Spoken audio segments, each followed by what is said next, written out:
몇 년 전 스리랑카 사역을 가는 길이었습니다. 물론 인천에서 스리랑카 콜롬보까지는 직항이 있습니다. 그러나 비의 특성상 우리는 절대로 직항을 타지 않고 늘 환승을 하는 싼 비행기표를 타고 다니는 거죠. 그래서 인천에서 상해까지 가서 상해에서 2시간을 기다린 다음에 상해에서 콜롬보까지 가는 그런 여정이었습니다. 상해까지는 아주 잘 갔습니다. 상해에서 콜롬보까지 7시간 걸리는 거리인데 3시간 30분 정도 갔을 때 승무원이 뭐라고 중국말로 말을 하니까 자고 계시던 모든 중국 승객분들이 일어나서 동시에 막 대화를 하는 거였어요. 그래서 지나가는 승무원에게 무슨 일이야? 라고 확인을 했더니 기장 앞에 유리창에 금이 가서 다시 상해로 회항을 한다는 이야기였습니다. 정말 이런 일이 다 있구나 하면서 계속 이제 앉아있는데 너무 신기한 거는 3시간 반을 가서 회항을 하는데 1시간 만에 다시 상해로 와서 게이트에 내려놓고 어떤 안내도 해주지 않는 거였어요. 그때 다행히 옆에 앉은 중국 청년이 영어를 할 줄 아는 거예요. 청년이 저한테 어디 다른 게이트로 가면 돈을 준다고 하니 빨리 글로 가자고 하는 거예요. 그래서 보딩 패스를 보여줬더니 저한테 사인을 하라고 그러고 한 US 달러로 한 100불 정도 되는 돈을 줬습니다.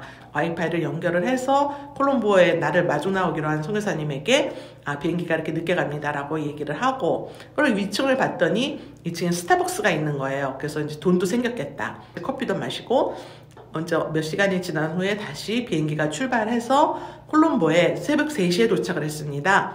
당연히 현지에 나를 픽업하러 나오실 선교사님은 안 나와 계셨고, 전화를 했더니 너무 감사하게도 아직 안 주무시고 계셨어요. 공항까지 오는데 30분 정도 걸린다고. 그래서 괜찮습니다. 3시간이고 30시간이고 저는 다 기다릴 수 있습니다 하고 이제 드디어 선교사님을 만나서 숙소에 가서 한 3시간 정도 잠을 자고 그 다음날 일찍 일어나서 기차역에 가서 기차를 타고 선교사님 댁으로 이동하는 거였죠. 근데 기차표가 없어서 3등칸 기차표를 끊었습니다. 근데 기차는 분명히 앞뒤로 가고 있는데 이 3등칸 좌석은 양옆으로 흔들리더라고요. 좌우로 굉장히 심하게 흔들리는데도 완전 열심히 꿀잠을 자고 선교사님 댁에 도착해서 하루를 자고 다시 만원 버스를 타고, 이 만원 버스는 차비가 만원이라는 게 아니고 진짜 사람이 너무너무 꽉 찬 버스를 2시간 정도 타고 이동을 해서 세미나하는 장소에 도착을 했습니다.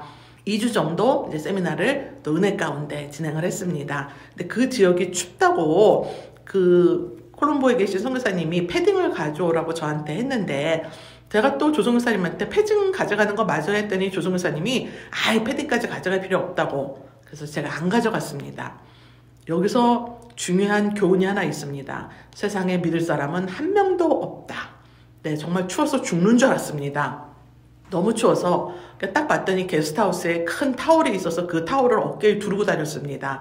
그랬더니 그 현지에 있는 선교사님이 또 그 사진을 찍어서 다음에 올 아우리치 팀에게 그 사진을 보내며 이렇게 문자를 보냈습니다. 패딩 안 갖고 오시면 이꼴납니다.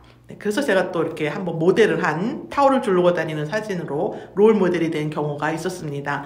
2주 동안 세미나를 이제 은혜 가운데 잘 마치고 공항으로 갔습니다. 저는 게이트로 들어가고 선교사님은 다음 아우리치 팀을 기다리고 있는데, 그 아우리치 팀이 타고 올 비행기가 내리면 제가 이제 그 비행기를 타고 다시 상해에 가서 다시 또 비행기를 환승할 그럴 예정이었는데, 또 거기서 또 하염없이 몇 시간을 기다리고 드디어 비행기를 타서 새벽 5시경에 상해에 도착을 했습니다. 제가 낮 12시경에 이제 세미나 할 장소로 이동하는 국내선을 타고 다음날부터 세미나를 시작하게 되는 그런 예정이었습니다. 하는데 게이트 번호도 뜨지도 않고 비행기 그 넘버도 뜨지 않는 거예요. 11시쯤 돼서 이제는 진짜로 게이트로 가야 될 것 같아서 알아봤더니 그냥 뭐 아무 큰 일도 아니라는 듯이 그거 캔슬됐어. 내일 떠나. 그래서 저는 이제 내일 가는 비행기표를 달라고 다시 줄을 서서 그거를 받았는데, 비행기표도 아니고 조그만 쪽지 같은 데다가 그냥 볼펜으로 써주는 거예요. 이 비행기를 내일 몇 시에 와서 타라고. 기다리고 있었습니다. 그 선교사님이 자기 집에서 공항까지 오는데 한 2시간 정도가 걸린다고 했거든요. 그래서 기다리고 있는데 왜 또 중국분이 마이크를 들고 다니면서 내일 떠나실 분 빨리 버스 타라고 계속 멘트를 하면서 다니는 거예요. 사람들이 많이 이제 가서 버스를 타더라고요. 그래서 제 생각을 잠깐 해봤더니 분명히 근처에 있는 호텔을 데리고 갈 텐데, 그러면 선교사님을 그 호텔에서 같이 맛있는 거를 내가 대접을 해드리고 내일 아침에 비행기를 타면 되겠다 해서 제가 또 그 버스를 낼름 집어 탔습니다.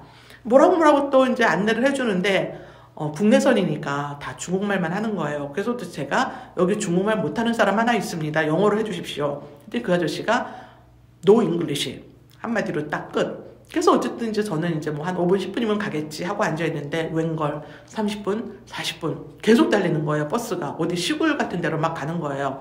50분 정도 달리더니 어디 내려놓는데 호텔이라고 쓰고 여인숙이라고 읽는다 라고 할 정도로 굉장히 허접한 곳에 내려놓고 안내 데스크에 갔더니 아주머니 한 분이 이제 거기 온 사람들 모든 사람을 방을 배정을 막 하고 있는 거예요. 그래서 내가 여기 주소가 뭐냐 여기 전화번호가 뭐냐 했더니 이분도 노 잉글리시 하면서 이제 뭐 상대도 안 하고 있더라고요. 그 와중에 이제 방을 배정을 받으신 분들은 저쪽 가서 또 식사를 하고 있더라고요.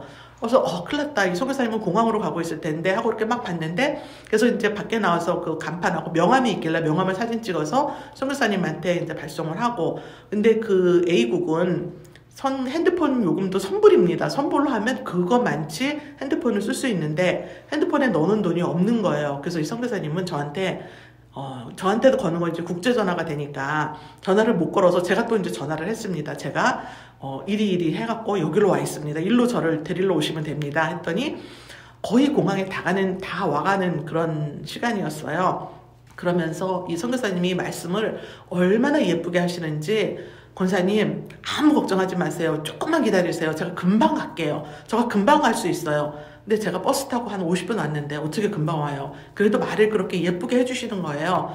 그러니까 일로 와주세요 하고서는 너무 배가 고파서 사람들 밥 먹는 데를 갔더니 정말 밥 조금 하고 건더기가 아무것도 없는 맨 국물 그것만 남아있는 거예요. 사람들이 다 먹고. 그래서 이제 저는 너무 배가 고프니까 그거라도 담아서 이제 먹고 기다리고 있는데 마침 이제 우리 선교사님이 오신 거예요. 정말 6.25 때 헤어진 동생을 만나는 것보다 더 반갑게 선교사님을 만나서 택시를 타고 선교사님 집으로 갔습니다. 근데 선교사님이 이제 주의사항으로 택시 안에서도 아무 말 하지 말라고 해서 이제 각자 화난 듯이 싸운 사람처럼 저쪽 이쪽 유리창만 내다보고 말 한마디 안 하고 선교사님 댁에 도착을 했습니다. 그래서 나 지금 너무 배가 고파요 했더니 이제 라면을 끓여주신다고 급하니까 사실 저는 라면을 참 좋아하지 않습니다. 1년에 라면을 먹고 싶다 하는 거는 정말 한 번이 될까 말까인데 그때 먹었던 라면은 제 인생의 라면이었습니다. 너무 맛있었고 선교사님이 그때 진짜 더웠었거든요. 땀도 많이 흘렸었거든요. 이제 라면 끓을 동안에 잠깐 샤워하시라고. 그래서 이제 신나게 이제 샤워하러 들어갔습니다. 샴푸를 하고 계속 이제 샴푸를 헹궈내는데 너무 이상하게 점점 미끈미끈해지고 감촉이 너무 이상해지는 거예요. 그래서 이 나라 샴푸는 이런가 보다 하고서 이제 즐겁게 씻고 나와서 라면을 맛있게 먹으면서 이제 슬쩍 물어봤죠. 저 샴푸 안 될 것 같아요. 다른 샴푸 써야 되겠어요. 그랬더니 어떤 집사님이 그 샴푸통에 바디로션을 담아서 준 거였어요. 그러니까 저는 바디로션으로 머리를 감은 거였죠. 뭐 그러거나 말거나 일단 저녁도 맛있게 먹고 간식도 먹고 그 다음날 아침에 이제 일찍 일어나서 공항으로 달려갔습니다. 정말 아무것도 안 먹고 새벽 4시에 일어나서 공항에 갔더니 어쩌면 그렇게 사람이 많은지 그래서 드디어 보딩 패스를 받았습니다. 그래서 이제 제가 세미나 할 곳으로 이제 드디어 가는구나 하면서 게이트로 이제 신나게 갔습니다. 뭐 중간에 커피집도 있었고 빵집도 있었는데 무조건 직진했습니다. 직진해서 게이트에 가서 기다리고 있는데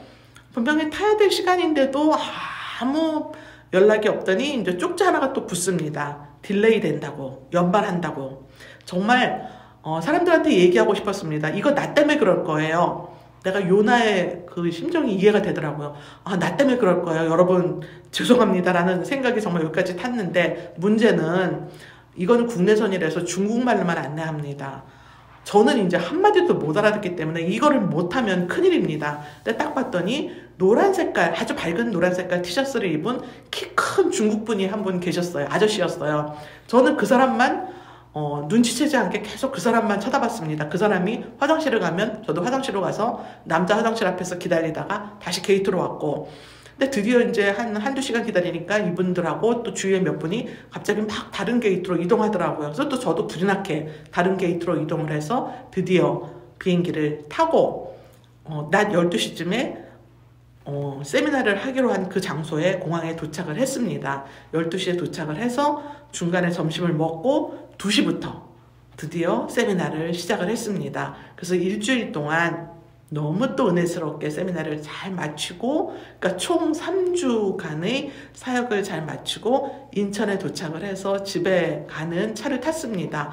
정말 참 좋다. 물론 사역하러 가는 것도 좋고 사역도 좋지만 집에 오니 참 좋다 라는 생각을 하면서 하나님께 감사 기도를 드리고, 그 다음 바로 드는 생각이, 만약 내일 다시 짐을 싸서 사역을 하러 나가라고 해도 나는 또 기쁘게 다시 갈 의향이 있구나 라는 결론을 내렸습니다. 세상적으로 보면 정상이 아니죠. 제정신도 아니죠. 그럼에도 불구하고 하나님을 알게 하시고 하나님의 사역을 알게 하시고 하나님의 사역에 동역할 때의 기쁨을 알게 하신 그 주님을 찬양하며, 언제고 나를 부르신다면, 언제고 나를 보내신다면 그대로 순종하겠다 라는 생각을 하며 스스로 기쁘게 집으로 돌아갔던 그런 기억이 납니다. 여러분들도 그 귀한 사역에, 그 귀한 동역에 함께 하심으로 저와 같은 기쁨을 맛보시기를 소망합니다. 감사합니다.